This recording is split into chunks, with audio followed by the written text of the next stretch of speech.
जय हिंद साथियों, कैसे हो आप सभी लोग। उम्मीद है आप लोग बहुत बढ़िया होंगे। और आज अपन बात करने वाले हैं नीट को लेकर के कि नीट में क्या क्या गाइडलाइन आ रखी है सरकार की। कुछ बच्चे डरे डरे सहमे से हैं, ऐसा नहीं होना चाहिए यार।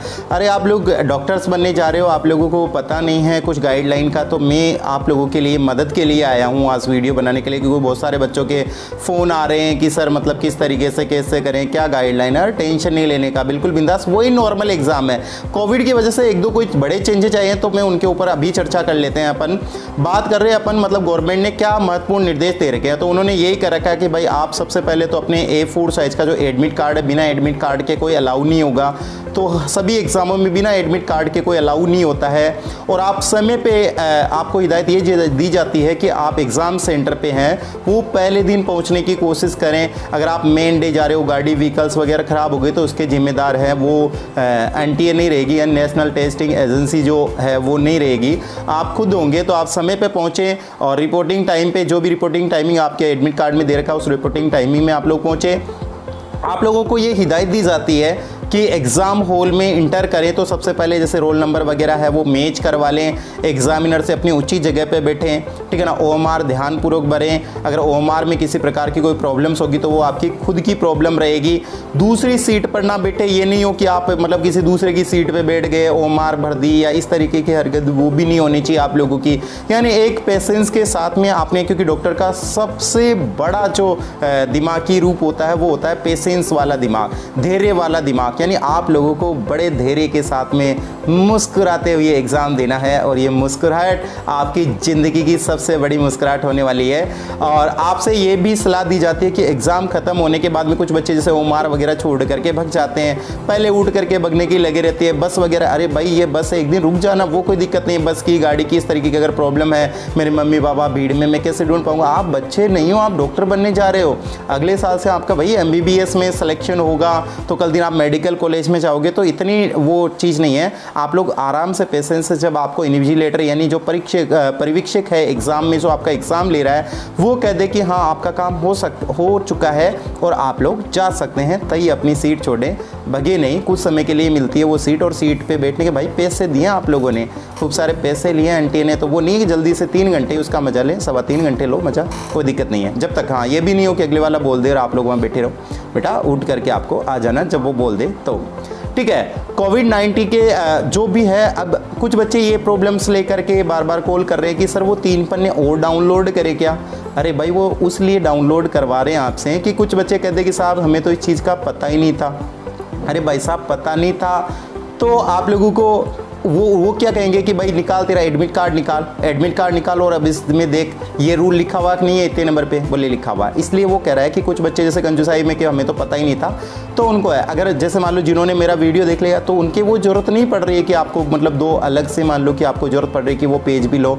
उनका जो डाउनलोडिंग कराने का और सख्ती से पालना कराने का टारगेट यही है कि आप लोग उनको नियमावली को बढ़िया तरीके से पढ़ें। इसमें क्या है कि पहले तो प्रश्न नंबर 1 है, 3 प्रश्न है। 1 नंबर पे क्या दे रखा है, 1 नंबर पे एक फॉर्म दे रखा है, उसमें खुद का घोषणा कर रखा है कि भाई एडमिट कार्ड के 3 प्रश्न है। पहले प्रश्न में खुद का ही विवरण और अंडरटेकिंग फॉर्म शामिल है, उसमें पहले में तो खुद की घोषणा पत्र है वो वगैरह करनी है। और फिर जो सेकंड है उसमें थोड़े से इंपॉर्टेंट मतलब बता रखे हैं कोविड के बारे में, ठीक है ना। 2 और 3 में तो 2 और 3 को भी आपको ढंग से पढ़ना है, जो मैं आपको यहीं बता दूंगा, तो आप लोग टेंशन नहीं लेने का। मैं हूं ना, मैं किस लिए हूं आप लोगों के साथ, इसीलिए तो हूं। कोच की आवश्यकता तभी तो पड़ती है कि सहायक चीज़ें क्या होती है, हेल्पिंग चीज़ें क्या होती है, तो वो मैं कर रहा हूँ आप लोगों के लिए कोच का काम। उम्मीदवार से सलाह है कि सभी प्रश्नों को ढंग से मतलब पढ़ना है। एडमिट कार्ड जो है वो उसमें जो नेम और शर्तें जो है वो आप लोगों के लिए रहेगी, वो वैलिड रहेगी। आप लोग उसको थोड़ा सा मतलब पढ़ लें कि उसमें क्या क्या रोल नंबर वगैरह इन सब की क्वेरी कर लें, father's name, date of birth, ये सब चीज़ें चेक कर लें। यानी पूर्ण रूप से एडमिट कार्ड ये हो जाए। जैसे 2-3 बच्चे होते हैं एक साथ जाते हैं एग्ज़ाम देने, उसका प्रवेश पत्र उसके पास रह गया, ये रह गया, तो ऐसा नहीं होना चाहिए। खुद का ही प्रवेश पत्र, मैंने देखा है ऐसा, क्योंकि हम लोग ग्रुप में एग्ज़ाम दिलाते थे। इस बार तो ऐसा भी नहीं है, आप लोग पर्सनली जाते हो तो इस तरीके की कोई समस्या आप लोगों के सामने नहीं आएगी। आप लोगों से उम्मीदवारों से परीक्षा स्थल के स्थान पर 1 दिन पहले ही मतलब आप लोगों को वहाँ पे पहुँचाना है, जो मैंने अभी बताया था। और आप लोग सेम डे जा रहे हो तो भी कोई दिक्कत नहीं है। एक ये है कि आप ट्रेडिशनल जो भी रिलीजन के अकॉर्डिंग आप अगर अपनी मतलब पोशाक जैसे पहनते हो, तो भाई साहब वो थोड़ी सी ऐसे फ्री टाइप की होनी चाहिए। ये नहीं हो कि मान लो उसमें अगले वाले का टारगेट क्या है, एग्जामिनर का ये टारगेट रहता है कि आप कहीं ना कहीं कोई चीटिंग छुपा करके ना ले जाओ, लुक्का छुपी वाला गेम ना खेल दो, अगले वाला आंख मिचौली ना कर लो अगले वाले के साथ, इस तरीके की ना हो कि मतलब आप लोग कोई ऐसी सामग्री अवैध सामग्री ना ले जाए। तो अगले वाला चाहता है लूजली तरीके से इस तरीके के कपड़े हो। भाई आप लोगों को इंस्टीट्यूट में जो लोग पढ़ते हैं उनको टी शर्ट मिली होगी, और बच्चियों के लिए तो मौका है अपने बड़े भैया की टी शर्ट पहनने का, तो आराम से आप लोग पहन सकते हैं, ऐसी कोई दिक्कत नहीं। एक दिन तो आप लोगों को मिलेगा। लोवर का यूज़ कर लें, लोवर और टी शर्ट का यूज़ करें, नीचे स्लीपर पहन ले, आपको कोई नहीं रोकेगा। अब आप बड़े बटन की शर्ट पहनोगे या बड़े बटन होंगे जैसे फैशन वाली पहन लेते हो तो ना उड़ती ना चमक छल्लो करते हो, तो भाई ऐसा नहीं चलता है वहाँ पे। आप लोग मोटे बटन वाले कपड़ों से परहेज करो और आप लोग आराम से इस तरीके की कोई अभद्र पोशाक ना पहने जो उनके लिए लीगल ना हो। आप सिंपल मैं बोल रहा हूँ ना, टी शर्ट और लोवर जैसे पैजामा पहन लिया और नीचे स्लीपर अगर आपने पहन ली तो आपको किसी प्रकार की कोई प्रॉब्लम नहीं आएगी। ड्रेस कोड की अगर बात की जाए तो और आपके लिए दूसरी बात रहती है साहब साथ में क्या क्या ले जाना है। और तो भाई साहब आपकी एक बड़ी सी फोटो खिंचवाई थी आप लोगों ने, आप लोगों को याद है क्या, एक बड़ी सी फोटो खिंचवाई थी। वो फोटो ले जाओ ना, वो इसलिए खिंचवाई थी कि आपका उसमें उचित मिलान हो जाए। अगर आपके दाढ़ी है तो दाढ़ी रखो, नहीं है तो भाई साहब मत रखो। आपके चश्मा वगैरह का वो भी आप देख लो, कोशिश करो कि उस फोटो से आपकी शक्ल अभी भी मिले। ये नहीं हो बड़ी बड़ी सी दाढ़ी कर ली, पहले तो थी नहीं और अब बढ़ा करके बाबा जी बन के वहाँ पे चले गए, हर हर महादेव कर रहे हैं वहाँ पे, तो ऐसा नहीं होना चाहिए। मतलब आप लोग अगर पहले नहीं थी फोटो में नहीं है तो अभी भी नहीं रखनी है, पहले थी तो कोशिश करें अब तो लगा तो रखते हैं। ये नहीं डुप्लीकेट लगवानी चल जाओ, मतलब नहीं है तो नहीं है, लेकिन कोशिश करें अगर आपने बढ़ा रखी है फोटो में नहीं है तो उसको सेविंग वगैरह कर करके आप लोग उसी तरीके से हो जाए। और आपको क्या करना है, आप लोग क्योंकि वो स्क्रीनिंग लेंगे तो वो ले लेंगे, वो उनकी जिम्मेदारी है। उम्मीदवार है वो परीक्षा स्थल में क्या क्या करें, तो एक तो आप A4 साइज का, ये नहीं हो कुछ बच्चों को देखा है जैसे हम लोग खुद भी एग्जाम लेने जाते हैं तो क्या होता है बच्चे आधे पन्ने में या आधा इससे भी आधा पन्ना छोटा सा इतना सा एडमिट कार्ड लेकर के आ जाते हैं। तो भाई साहब इतना सा एडमिट कार्ड नहीं लाना, आपको पूरे A4 साइज के प्रिंट में एडमिट कार्ड लाना है और जिसमें खुद की घोषणा भी हो, मतलब अंडरटेकिंग के साथ में, यानी खुद की घोषणा भी हो, मैं घोषणा करता हूँ कि जो भी है कि ये सब चीज़ें। अगर आप पानी की बोतल यूज़ करते हो, देखो वहाँ जा रहे हो पता नहीं कैसा पानी हो किस तरीके का नहीं हो, तो आप ट्रांसपेरेंट बोतल, ट्रांसपेरेंट समझते हो ना, पारदर्शी जिसके आर पार देखा जा सकते हैं, उस बोतल का आप यूज़ करना है। डालना उसमें पानी ही है, बाकी आप समझदार हुई हो और अदर चीज़ें नहीं ले जानी है, पारदर्शी, ठीक है। और इस तरीका नहीं सर इसमें मेडिसिन है वगैरह, अगर ऐसी है तो आप लोग बाहर ही, जैसे मान लो कि कुछ बच्चे होते हैं उनको मेडिसिन की रिक्वायरमेंट है तो आप लोग ऐसी चीज़ें मेडिसिन वगैरह की बोतल नहीं ले जा सकते अंदर। अगर आपका उचित समय तो आप लोग बाहर उसको बता दें कि ये है, बाहर ही आप रख सकते हैं। आप लोग 3 घंटे में इस तरीके की कोई मेडिसिन नहीं होगी आप लोगों के लिए, जो 3 घंटे में कंपल्सरी है तो उसको पहले ले लें। आपको जो फॉर्म में अपलोड की गई तस्वीर है वही तस्वीर आपको उसमें चिपकानी है, वही तस्वीर आपको साथ लेकर के जानी है। आप चाहें तो 50 मिली लिए भाई 50 मिली यानी 50 ml ही लेके जाओगे, ये तो नहीं किलो 2 किलो सैनिटाइज लेके जाओगे। एल्कोहल वाला ले जाना, ये मत करना वहाँ हाँ मैं एल्कोहल हूँ, लेकिन नहीं, सैनिटाइज के लिए केवल सैनिटाइज कर सकते हो, हाथों को मतलब धो सकते हो। मास्क और दस्ताने वगैरह भी हैं जो भी आप यूज़ करना चाहो तो कर सकते हो। PW सर्टिफिकेट की अगर आवश्यकता पड़ रही है तो आप लोग अगर लागू हो तो ले जाओ, नहीं लागू हो तो कोई आवश्यकता नहीं होती है। जैसे उनके लिए भी आवश्यकता है, जैसे जो नहीं होते डिसेबल जो होते हैं, दिव्यांग जिनको बोल सकते हैं, फिजिकल डिसेबल जो होते हैं, मतलब जैसे दिव्यांग जिसे मान लो कोई सुन नहीं सकता, देख नहीं सकता, मतलब देख नहीं सकता तो, या उनके हाथ नहीं है तो वो अपने साथ में जो कर्मचारी या यूँ कह सकते हैं कोई अपनी से कम एजुकेशन, उसके भी रूल्स हैं, उनको जिन्होंने कर रखा उनको पता होगा, बोर्ड में भी तो किया ही होगा ना। अपने से कम मतलब जैसे 12th में पढ़ रहे हो तो 10th क्लास का बच्चा आप हेल्पर के रूप में ले जाते हो, तो वो सब चीज़ें आप लोग कर सकते हो। सेल्फ डिक्लेयरिंग, जैसे आप लोगों को फोटोग्राफ पेस्ट वगैरह कर करके आप लोगों को इम्प्रेशन, थंब इम्प्रेशन देना है। इम्प्रेशन का मतलब इम्प्रेशन झाड़ना नहीं है वहाँ पे, मतलब उसका निशान देना है। कौन सा? लेफ़्ट थंब है वो आपका स्पष्ट होना चाहिए भाई साहब, लेफ़्ट वाला थंब आप लोगों को वहाँ पे लगाना है। नेक्स्ट है कि उम्मीदवार है अपनी आईडी, और मैं तो कहता हूँ हमेशा 2 आईडी यूज़ करो। अब आईडी में क्या क्या हो सकता है, आपका पैन कार्ड हो सकता है, ड्राइविंग लाइसेंस हो सकता है, वोटर आईडी हो सकती है, 12th क्लास का जो बोर्ड द्वारा जो आपको प्रवेश पत्र दिया गया है, कोई भी पंजीकृत कार्ड हो सकता है, आपका पासपोर्ट हो सकता है, आपका आधार कार्ड के फ़ोटो के साथ में या ई-फ़ोटो के साथ में राशन कार्ड का आपका नामांकन हो सकता है।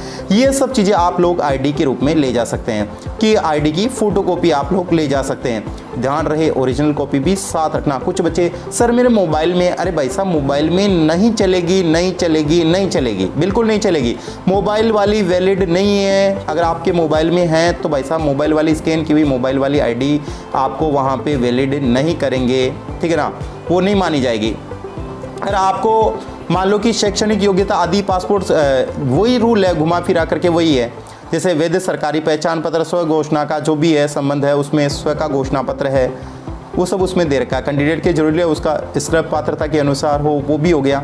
इलेक्ट्रॉनिक डिवाइस है जो अदर एग्जाम में बोर्ड में आप लोगों को नहीं बताएगी भाई मोबाइल फ़ोन वगैरह मत ले जाना रे, वहाँ पे बातें करने का नहीं है। आदतन होते हैं बच्चे, जेब में रहता है और एग्ज़ाम हॉल में चले जाते, सेंटर पे जाके पता चलता है मेरे तो जेब में मोबाइल आ गया, तो ये सब वैलिड नहीं है, रेस्ट्रिकेटेड हो जाओगे, बहुत दुख की बात होगी। तो ऐसा ना करें, पहले चेक कर ले अपने पॉकेटें वगैरह सब कुछ चेक कर लें, उसके बाद में अंदर जाए ना, पहले खुद की तलाशी ले खुद लो और उसके बाद में अंदर जाओ, तो कोई दिक्कत ही नहीं आएगी इस तरीके की। और आपको खुद के देखो किसी जा करके ये नहीं इसको छू लिया, नल को छू लिया, वहाँ जा रहे हैं भाई साहब, वहाँ पे आप लोगों को सेल्फ प्रोटेक्शन सबसे ज़्यादा रखना है, क्योंकि ये ना हो कि कहीं आप ज़िंदगी बनाने जाओ और ज़िंदगी गवा बैठो, नेगेटिव जाओ और पॉजिटिव होके आ जाओ। मैं डरा नहीं रहा हूँ, मैं चेतावनी दे रहा हूँ। सतर्कता जरूरी है, सावधानी जरूरी है। सावधान इंडिया देखो या ना देखो, लेकिन ये सावधानी आप लोगों को बरतनी जरूरी है कि आप लोग ऐसी चीज़ों को फालतू में छुए नहीं, इधर उधर मतलब भटके नहीं, आप लोग जाएँ एग्ज़ाम दें और एग्ज़ाम दे करके आप लोग वापस आ जाएँ। ड्रेस कोड की मैंने बताई दी आपको।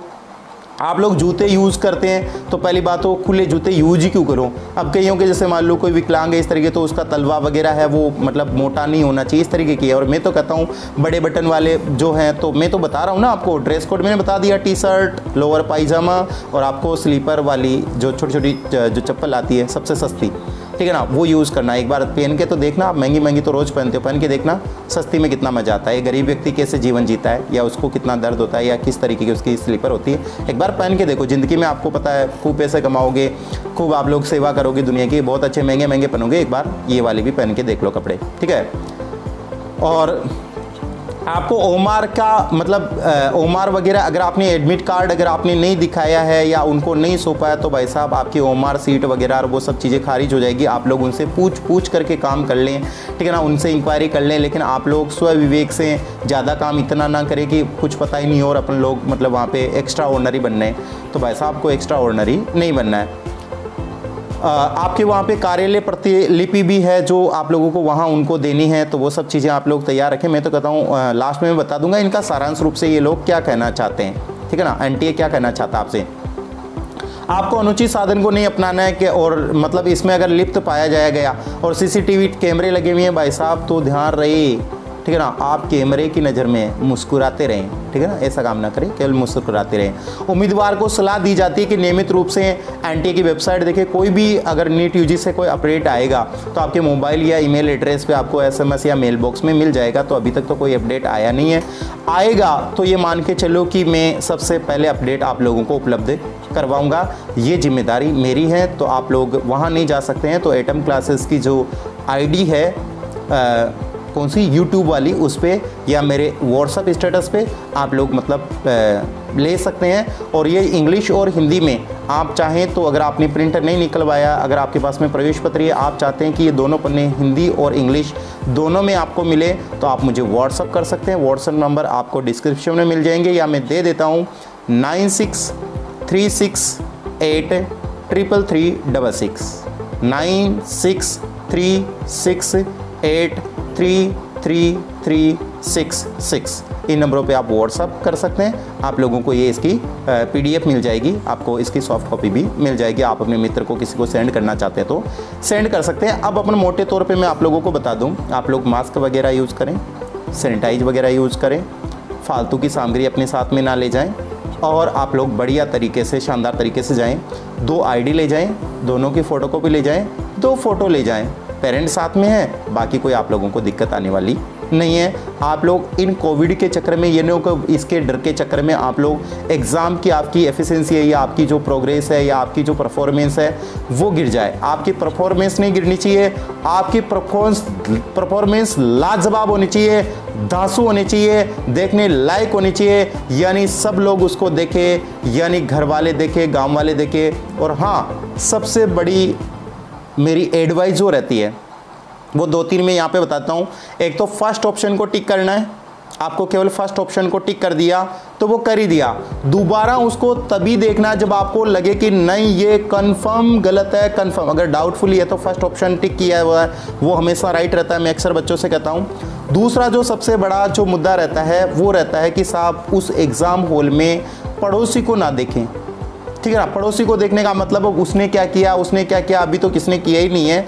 मैं मेरे एक्सपीरियंस भी आप लोगों से शेयर कर रहा हूँ कि आप लोग केवल अपने से मतलब रखें, ठीक है। जितना आपको आ रखा है एक ईमानदार डॉक्टर बनने की कोशिश करें, एक ईमानदार भारतीय डॉक्टर बनने की कोशिश करें। आप लोगों को जितना आपको आ रहा है वो आपके लिए पर्याप्त है, नो प्रॉब्लम। तो केवल आप अपने तक सीमित रहें। और अंतिम निर्देश मेरा आप लोगों को ये रहता है कि आप लोगों को क्या करना है कि सबसे ज़्यादा जो मैं कहता हूँ वो ये कहता हूँ कि आप लोगों को बिल्कुल माइंड को कॉन्सेंट्रेट करके, दिमाग को एकाग्रचित करके और बिल्कुल अपने आराध्य देव का स्मरण करते हुए, अपने माता पिता के चरणों में प्रणाम करते हुए वहाँ बैठ कर एक आध्यात्मिक रूप से एक सुकून सा, एक ठंडक सा पैसाल आँखों को इस तरीके से करके, बिल्कुल आँखों में ठंडक लेकर के बढ़िया तरीके से अपनी सभी अपने पितरों से अपने से शक्तियाँ अर्जित करें। ऐसा फील करें कि हे देवता, हे मेरे इष्ट देव, हे मेरे माता पिता, मुझे शक्ति दे, मुझे इस पेपर को फाइट करने की पर्याप्त शक्ति दे।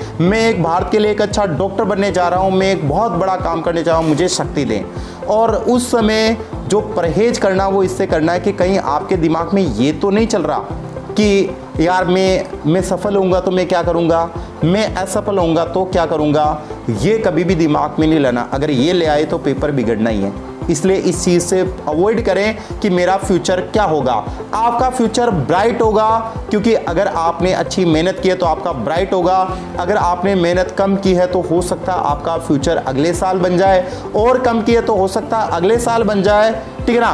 क्योंकि मैं अक्सर कहता हूं कि विजेता हारते नहीं है, या तो जीतते हैं या सीखते हैं। तो आप लोगों को हारने वाली कोई थीम ही नहीं है। हो सकता है आपकी थोड़ी सी कमी रही हो तो हो सकता है अगले साल पे चल जाए, लेकिन अगर आपने परफॉर्मेंस, अगर आपकी क्लियरिटी है आपकी, भाई ऐसा डॉक्टर ही किस काम का जिसको नॉलेज नहीं हो, तो आपको नॉलेज पूरा होना जरूरी है। तो आप उसके योग्य डॉक्टर बनने के लिए आप लोगों को पूरी ताकत लगा करके, मतलब पूरा माइंड कॉन्सेंट्रेट करके, एकाग्रचित कर करके, आप लोगों को अपनी पूरी ऊर्जा को याद करके, आप एक शक्तिशाली, एक महान पुरुष हो। आपने जो कर दिया वो राइट होगा, आज गलत हो ही नहीं सकता। बाकी जो पहले आए उसे पहले करो, जो बाद में आए उसे बाद में करो। 3 राउंड वाली थेरेपी तो आप लोग जानते होंगे। थैंक यू वेरी मच डॉक्टरों, आप भविष्य के डॉक्टर हो। उम्मीद है आप लोगों को मेरी लक बधाइयाँ। All the best of luck. आप लोग बहुत शानदार परफॉर्मेंस करें। भारत में एक अच्छे और एक स्वच्छ मस्तिष्क के डॉक्टरों की आवश्यकता है, एक अच्छे डॉक्टरों की आवश्यकता है, और आप में से ही लाखों बच्चे उसी प्रकार के डॉक्टर बनेंगे जो बहुत अच्छे होंगे, और एक उज्जवल भारत का जो सपना है, या स्वच्छ भारत का, या एक बेहतरीन भारत का जो सपना है, ठीक है ना, वो सक्सेस होगा, वो आप ही लोगों से होगा। आप लोग एक अच्छे राष्ट्र का निर्माण करोगे, अच्छे देश का निर्माण करोगे, तो मुझे आप लोगों पे हमेशा गर्व है। मैं फिर से बोलूँगा, बायो की डॉन की तरफ से आप सभी लोगों को, ठीक है ना, बहुत सारा धन्यवाद, बहुत सारी दुआएं, मेरी दुआएं रहेगी। जो भी मेरे स्टूडेंट हैं, जो भी इस वीडियो को देख रहे हैं, उन लोगों के लिए, सबके लिए मैं दुआएं कर रहा हूं कि भगवान जिन्होंने मेहनत की है उनको कामयाबी दे, जो बिल्कुल योग्य हैं उन योग्य व्यक्तियों को सफलता बिल्कुल दे। जय हिंद, जय भारत, जय atom classes. Thank you very much.